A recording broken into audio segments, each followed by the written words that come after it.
Good morning, Bitcoiners. It's me, Daniel from the Bitcoin Citadel, back here at the lake. Vacation was awesome. Now I got to take a day or two to recover from it, which is always the case when you have a great vacation, in my opinion. And today I am going to talk about proof of work, the secret sauce of the Bitcoin network. And I think work is really the concept I want to focus in on today. Proof of work. When I was starting out in Bitcoin, way back in the olden days, for me, when I'm nostalgic about Bitcoin, it's going to be 2020, right? 2020. That's my, that's when I really started to get interested in Bitcoin and do the proof of work to understand it and to start to, I think it wasn't until 2021 that I actually started to stack sats. So it took me about a year to really understand it, get committed to it, right? Build up my conviction and start to stack sats. I was a new coiner in 2020.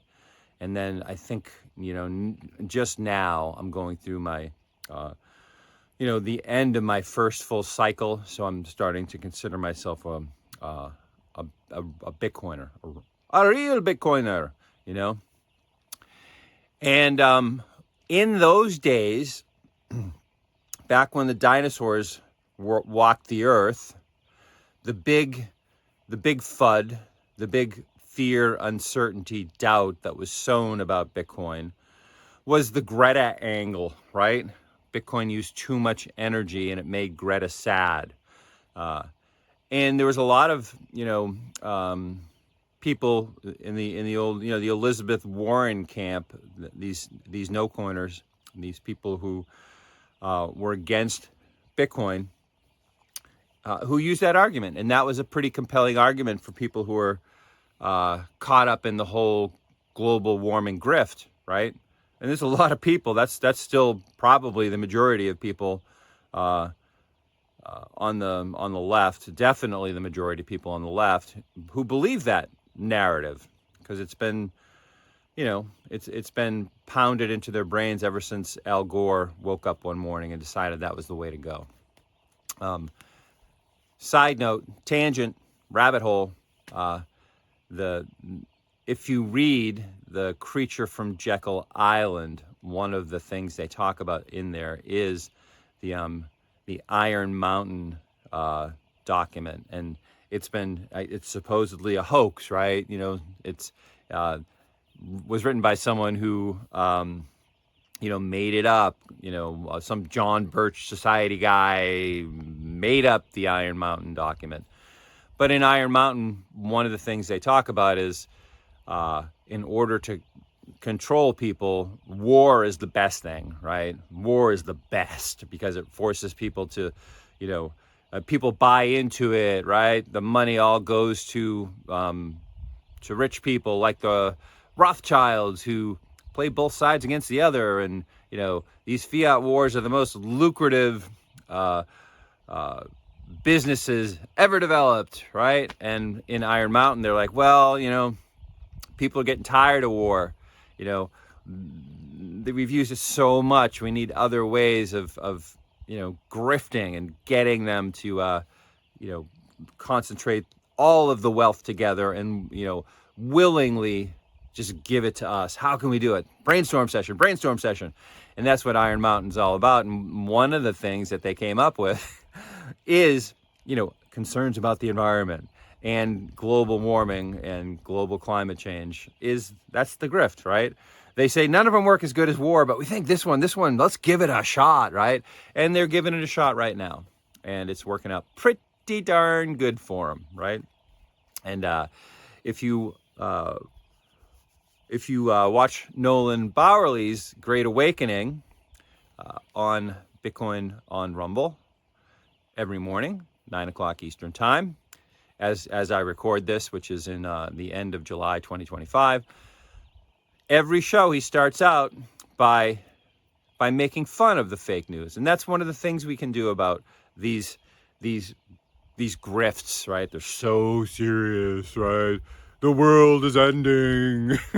These little chicken little, people, is we can make fun of them, in a lighthearted way, but in a very pointed way. And Nolan Bowerly is the best at that. If he has a superpower, I think that's his superpower. So if you haven't checked that out, you should check it out.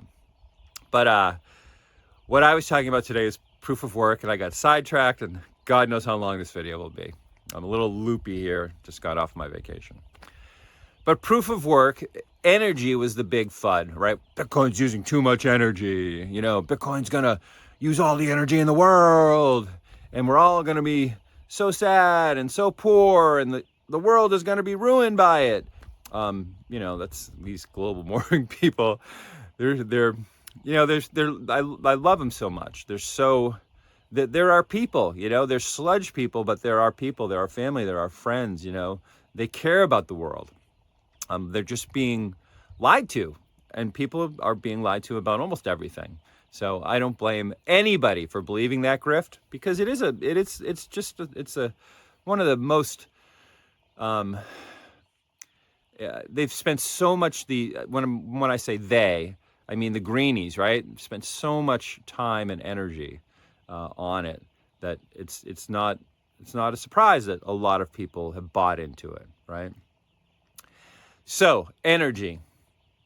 Oh, we're using too much energy. What bad people we are. That's one of the things. There's a lot of things in this life that are flipped on its head, and that's one of them.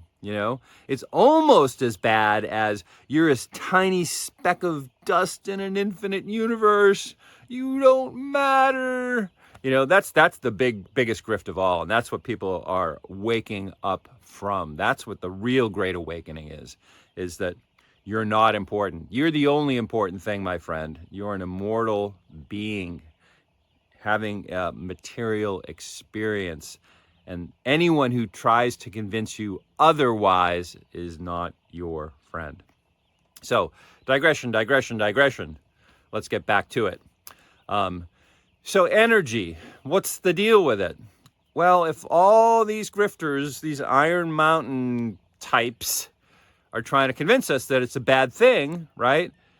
Maybe there's something else going on there, right? 1964, let's flash back. 1964, Kardeshev, a Soviet scientist, comes up with this scale for measuring a civilization's ability to harness and utilize energy, right? And I can't remember how many levels of the scale there are. I think there were 4 initially, and now there's up to 7. But it's, the first scale, when you hit it, is you're utilizing all of the energy of a planet, right? And that's the energy from the sun that hits the planet, and the energy that's in, from the core of the planet, from the molten core, if there is one. I think hollow Earth is probably just as likely as molten core Earth, but I could be wrong. I don't know that science that well. So all of the energy, harnessing and utilizing it, right? Because really, if you look in the universe, there's plenty of energy. So back in the 70s, when I was a kid, there was an energy crisis, right? We didn't have enough energy, and that's still a FUD that you hear around. There's plenty of energy, my friend, plenty of energy. And we just need to be able to harness it and utilize it. And the great thing about Bitcoin, about this proof of work network that we have, is it's all about energy. And guess what? The great part about that is the economy, work, is all about energy harnessed and utilized. And Bitcoin encourages folks to utilize energy, to harness it and utilize it. To get a shipping container, pack it full of Bitcoin miners, and park it in the desert next to a natural gas well or an oil well, capture the flared off natural gas and convert it into usable, harnessable, and usable energy that can fire up those Bitcoin miners, right? And turn that energy into basically money, right? And we can capture energy anywhere and turn it into Bitcoin tokens, right? Into wealth, basically. One of the frames of wealth that I really like is ideas that work are wealth. Ideas that don't work are ilth, right? Like pollution. That's why GDP is a really bad measure of wealth, a really bad measure of the economy. But we'll get to that some other time. So, Bitcoin, energy. Last thing here before I stop digressing, and I actually wrap this one up for today. I'm a little giddy today. You might be able to tell. I'm back in my beautiful spot. Buckminster Fuller, my man. I don't know if you guys remember Buckminster Fuller. He's the guy from the geodesic domes, but he had a whole bunch of ideas. And one of his really great ideas was he looked at the electrical grid that we have on this planet, because Bucky never thought about, like, a country or a city. He's a planet guy, So he thinks about the electrical grid on the planet, and he realizes that if it was all connected together, which is not, even in our country, the electrical grids are not connected together. So his one of his revelations was, if the electrical grid was connected together, we could make it much more efficient and therefore more effective if we really thought about it and designed it properly. And that just by having it connected like that, we could use our energy much more effectively.